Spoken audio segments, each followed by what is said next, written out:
we are interviewing military veterans who own a small business and also understand and appreciate the value that investing in real estate bring to them. So the podcast attract those people and also educate our veterans as far as investing in real estate and taking more ownership of the growth for the long-term capital. Most hosts never achieve the results they hoped for.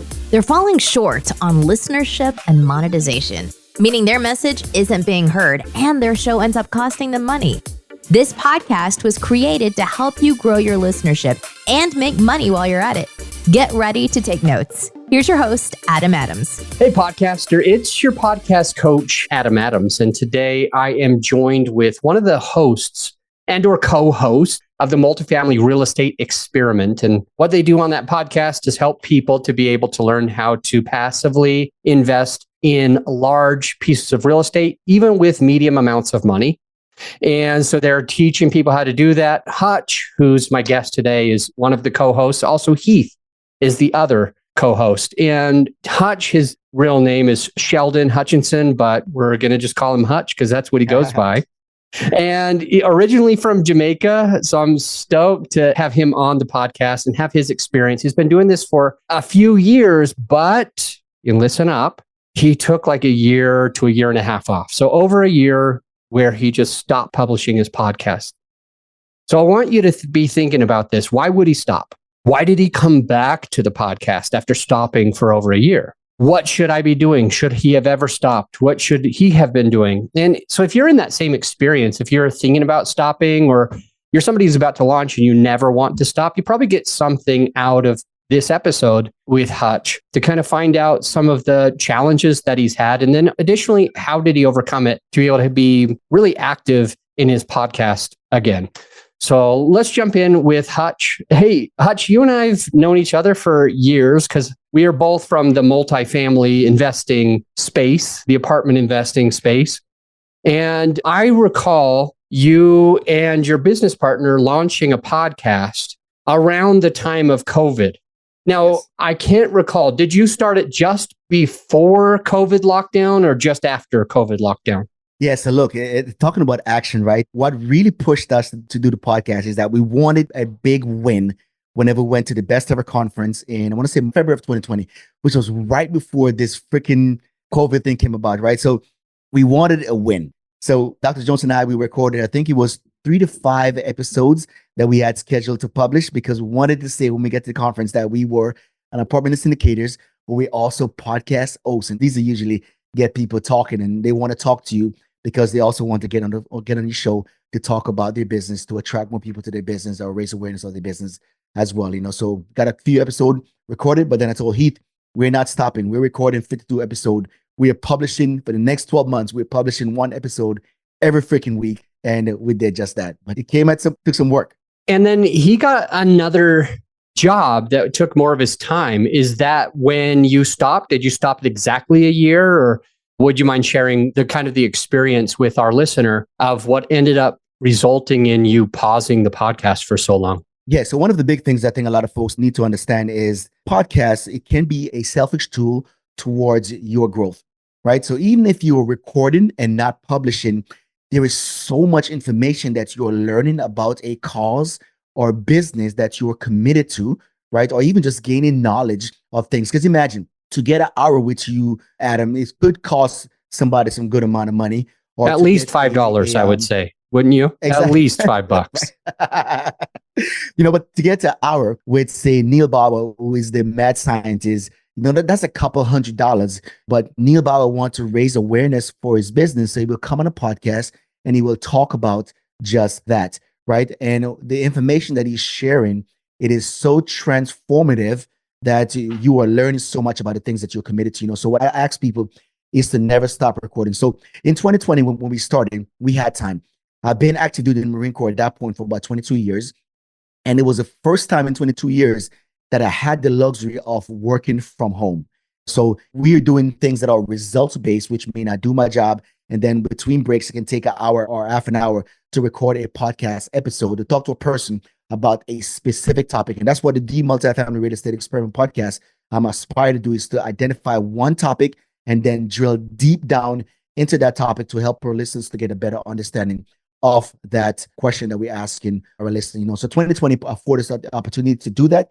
And then we record about 65 episodes, which gives us roughly a little bit over a year of recording and also publishing of that podcast. Dr. Jones was doing, or Heath was doing all the editing, which was taking him about 3 hours per week for a single episode to ensure that it's fine-tuned and we was giving our listeners a solid product. But 2020 went away, 2021 came in, and life happened, and we got back to the normality of getting into the office, 5 days a week and long hours. So we were not able to edit any more podcasts, and also we didn't have the time freedom to do a lot of interview. So we paused that for a little while. What we did several months later is republishing some of the episode that we have previously published, just to keep the spark going and also to generate the new listeners as well. What negative things did you see, or do you think you may have seen? Right. What negative things happened or could have happened by you pausing the podcast for over a year? What did you see happen? Yeah. So one of the big things in anything that you do, Adam, is that you want to have momentum, right? So starting is good, right? But staying the course will definitely, you generate consistency, and your listeners are now, they're fiending for that information that you're providing them because you're contributing to the growth. So when you're providing good quality podcasts, people are hungry for knowledge and they will want to listen to you more and more. So we lost momentum by pausing the release of podcast episodes. So you don't want to lose momentum in this space, because once you lose the attention of your audience, somebody else will garner that attention to grow their cause as well. So don't lose momentum. I am thinking about something I've shared on the podcast before. There's a show, it's called Ozark. And Ozark came out back after COVID. And I was so excited to finally watch season 4. Yep. But they only played like half of the episodes that they needed, because I think what really was going on is they wanted to be nominated for some award. And so they had to push the last half of the season to later. And I love Ozark, but here's the thing. Ever since they did that, and I listened to half of it, or I guess I watched half of it, I've never gone back. And it's not because I hate them. It's because of what you said. They lost some momentum. They lost attention. I went and found another show to watch, and I just haven't gotten back. And it's been 4 years since they came back. So I'm feeling what you're putting down. Do you remember like what kind of download activity you were having prior to the break, and what download you were having during the break, download activity you were having like while you weren't publishing, and maybe even kind of how long it took to regain listener base when you restarted? What did that look like? Yeah, so we just started back in October actually, we started recording, but we didn't start publishing until a few weeks ago, probably back in February. We published a few episodes. And when I look at the download, it's fell off drastically. So we really need to engage. So I'm looking at right now about 20 downloads per episode, which is nothing, right? And so beforehand, where were you before? To look at some of our episodes, we have most of our episodes been downloaded like about 800 times per episode. Okay. So we're seeing good traction. That's like 5%. I'm not doing the math with a calculator, but from 800 down to just 20, isn't that like 5%? You lost 95% of your listener base. Pretty much. Yes. Wow. So we're looking to gain that right. So momentum is everything. And the same is true whenever you communicate in any kind of relationship with investors. When you're nurturing those relationships, you have to stay consistent, because there's always somebody else looking to gain that attention. Yeah. So we published 2 episodes, which the strategy we're using right now with our virtual assistants is to record a long episode and then have our VA chops it into at least 5 shorts. And then we push out the shorts on social media and also the long form. And then on podcasts, we push those short episode and long form as well, just to raise more awareness. So in the past couple of weeks, I've done several recordings, right? Both on my podcast and other people's podcasts to also reinvigorate the brand, but it has been challenged because we lost momentum. Mm-hmm. Yeah. And I want the listener to hear that as well, to be able to see like, why is it important to keep consistent? I've had podcast clients that we've served them, we've edited their podcast, we've done marketing or something, and then they will get to a busy place, maybe during the holidays or maybe during the summer when they're always with their kids or they're traveling or whatever. And some of them have had a challenge being able to keep up with the episodes, and they think that a break is okay. And I'm not saying that there's no way for our listener to take a break. I'm just saying, like, even a couple of weeks off does a lot. It triggers the algorithm within the podcast playing platform. It gets our listener to need to go and find other content because we're no longer in front of them. We've lost the attention, as you said, Hutch. Right. So there's a few things that I want to get into. I'm curious about the virtual assistant that you guys brought on. I have a VA agency that helps people to get virtual assistants. We place VAs for people. And I want to talk a little bit about that. How did you find your VA? How did you find them? How do you pay them? How do you make sure that they're actually working? Like, what are you doing? So let's start with, how did you find your virtual assistant? Yeah, so I'm a big relationship guy, right? And we all like to have maybe not so much a big circle. We have a small circle of trusted people. I think the references that we get are more valuable. And so my VA came as a reference from my sergeant major, which I'm still active duty in the Marine Corps. So we're comparable ranks. He's a sergeant major and I'm a master gunnery sergeant, which we're both E9 for perspective. There's no E10. So we're at our terminal rank. So we have gone through the last 20 years and we have got promoted to the rank where it's our terminal rank. So the sergeant major, he was scaling his business while still on active duty, which he does resilient building. He helps folks become more resilient in their professional environment. And because being a sergeant major is exceptionally demanding, he understood that what he was trying to build, he needed to find a who, right? You need to find a who that knows the how to do the thing. And he referred, even I was talking business, and also the cool thing about the military is that when you are an entrepreneur, you get to develop some skills that is, one, translatable into a better way of doing business or with better business practices in the Marine Corps, but also you are bringing some leadership to the business world as well. So it's synergized. So him and I was talking about some different things of how he's growing his business as for helping people to be more resilient in their professional environments. And he mentioned that while he was working 8 to 12 hours at the office or at the squadron, he had a virtual assistant in the Philippines that was doing some amazing thing. And it was like, Hutch, check this out, man. He just sent this email. He just booked a client for me, right? And this is going to generate me X amount of money. I'm like, that's interesting. Like, bro, now how do you make sure that he's actually working? And that's when he told me about Hubstaff in a couple of different ways. So Hubstaff is a way to track what they're doing. It does screenshot from time to time, and it shows you what they're doing. Now, I have gone away from doing that. One of the reasons is that I understand that my VA, who I'm paying him 20 hours to work, right? I'm paying him 20 hours for work, and he's delivering everything that I want on a weekly basis. But when I go to Hubstaff, I'm not seeing the hours correlating, right? So what we talk about is I really do like my VA is a one person, and everything that I've asked him for, he have done it, and he have done it exceptionally well. So I was talking to him. I said, Miko, I'm looking at Hubstaff, and I think you hold me like 20 plus hours, man. And we talk about it, and I was getting frustrated and talking about the synergy between what we do as a Marine and also doing things that make good business sense. What Miko and we talk about is how can we create something that result-based, that is giving me the products that I want and the result that I want without me watching every single hour that you work. And we decided, okay, we need this every single day, right? With a couple iteration of things, whether it be quotes, video editing, and long form post on LinkedIn, and also provide me some information that I can post on the different podcast platforms. So we went from paying him and watching in every single hour per week to now more result based. This is what I want. You provide this and we good. Yeah. How much do you pay him then? Much do you pay Miko? I pay Miko what Miko asks for. Well, is that something that we could share with the listener on? Because in a way, you think, okay, I've got somebody working half time. Minimum wage in my city is $17 an hour.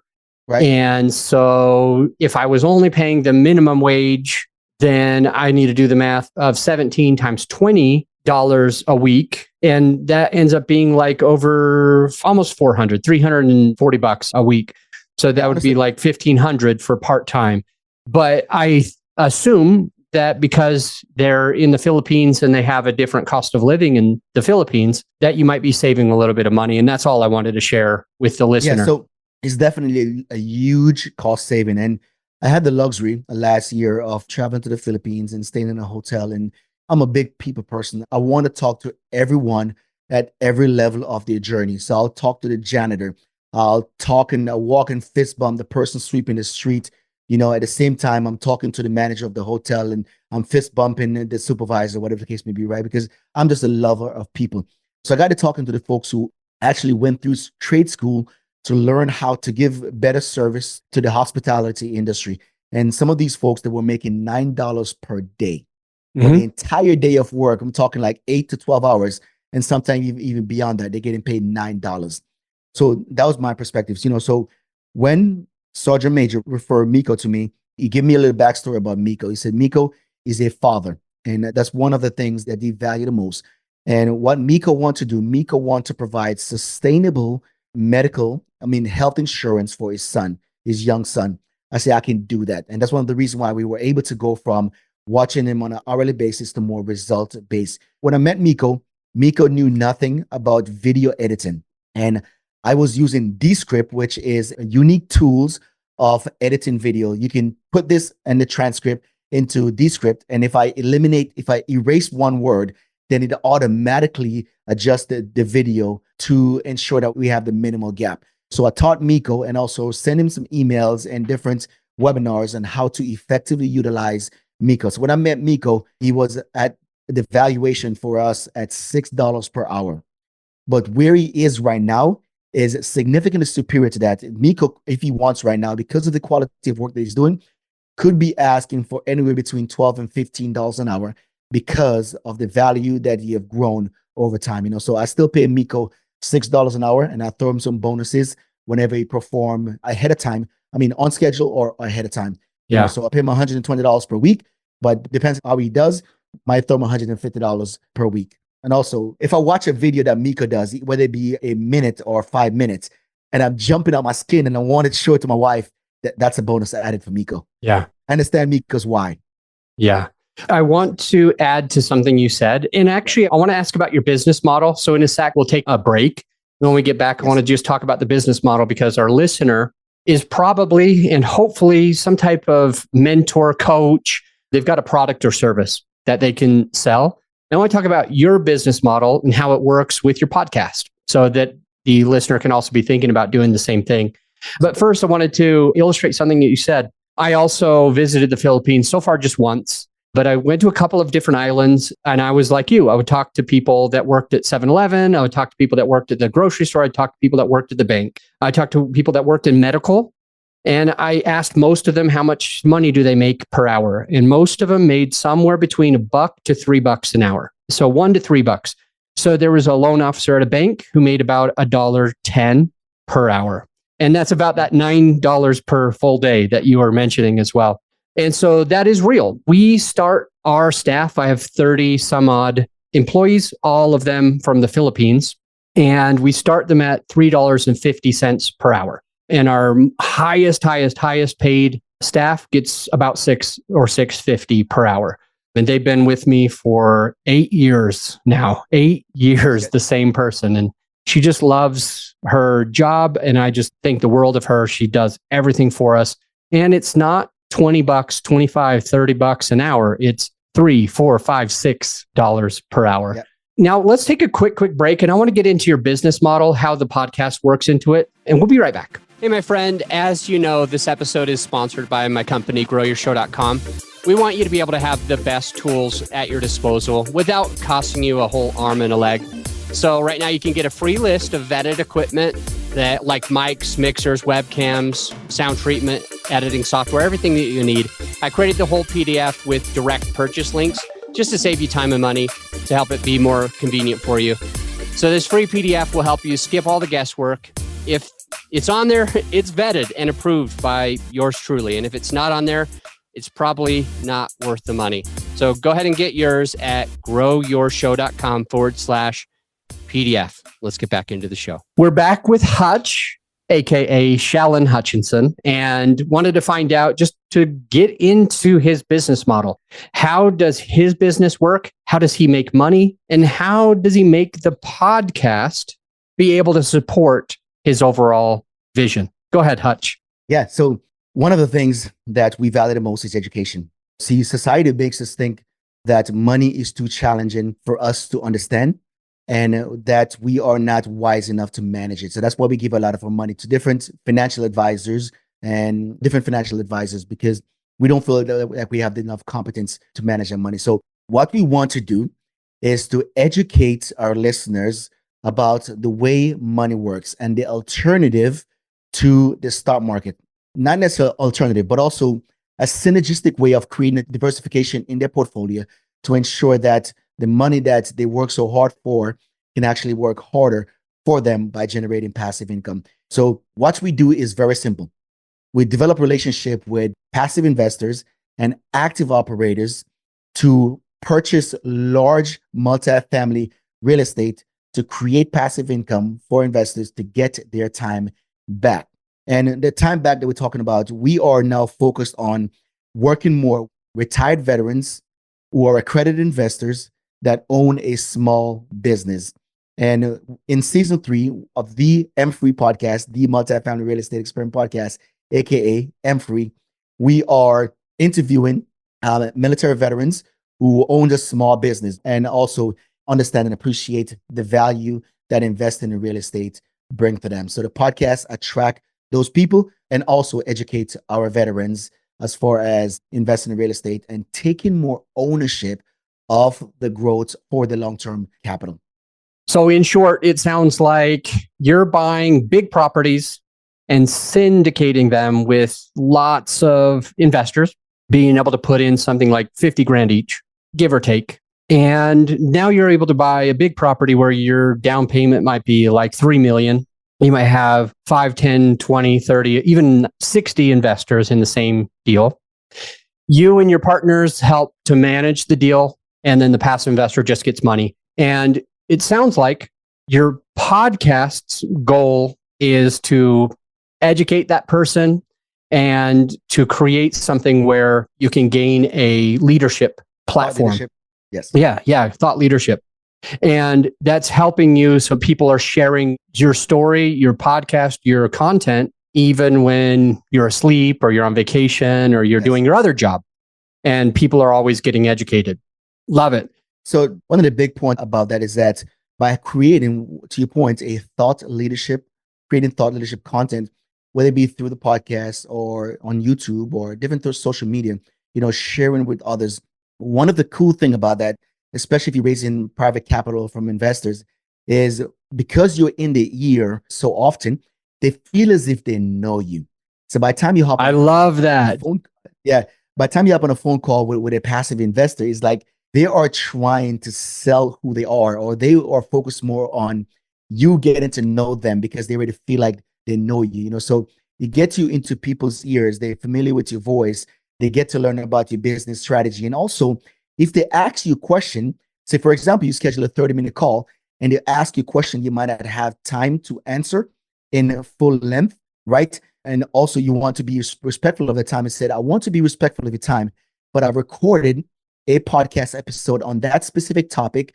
If you go through M3, the Multifamily Real Estate Experiment podcast, this episode, you're able to listen to more about 1031 exchange or the asset management or syndication, or you can listen to a legality of investing in real estate where we speak to our syndication attorney. So having those thought leadership available to send via text, via link or email, or via social media to your potential investors, I think is a great way to continue to build credibility in your profession.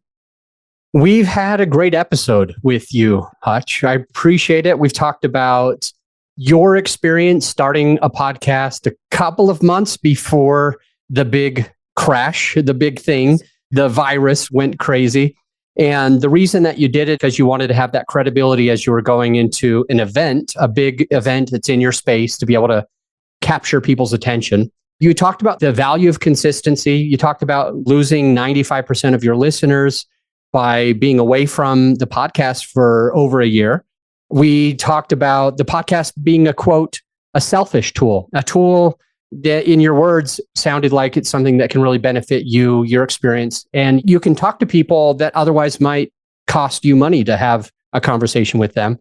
You talked about the negative things that it did to you was lost momentum and you lost attention of your passive investor. And so you just started back very recently and you're starting to climb back up. And some of the things that you did, you hired a virtual assistant, Miko, who's doing all of the editing, the publishing, the social media, and it's able to cost you something like, I think you said less than $200 a week. Less than $200 a week, which if we talk about your business partner, Heath, what's his last name again? Dr. Jones? Dr. Jones. It sounds too simple, Dr. Jones. Too simple. So, but if we talk about him and his time, I think he's worth a lot more than that $200 to spend several hours editing and publishing. And so it's kind of cool to be able to go where you have a virtual assistant where you're paying them approximately 6 times the minimum wage in his country. And he's doing great work and he's making fair money and compensated that way.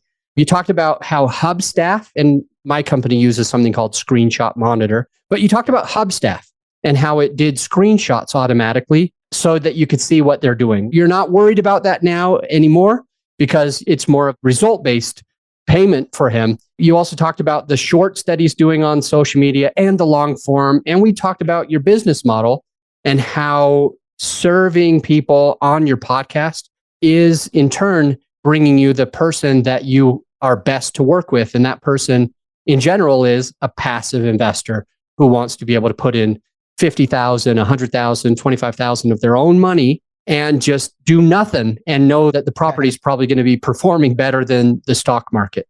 If you want to find Hutch and his business partner, you can find them at the link that we put down in the show notes. We've got a link to their podcast. We got a link to their company. So if you want to be an investor, you want to do that kind of stuff, all you got to do right now is scroll down in the show notes, click, and you'll be able to connect with Hutch. And I will see you on the next short episode with just you and me. See you in a second. If you're glad that you checked out the podcast today, if you got some value out of this episode, some actionable takeaways, I invite you to do one of 3 things. A, you could do a written review on Apple. Let us know what you think. Just an honest written review.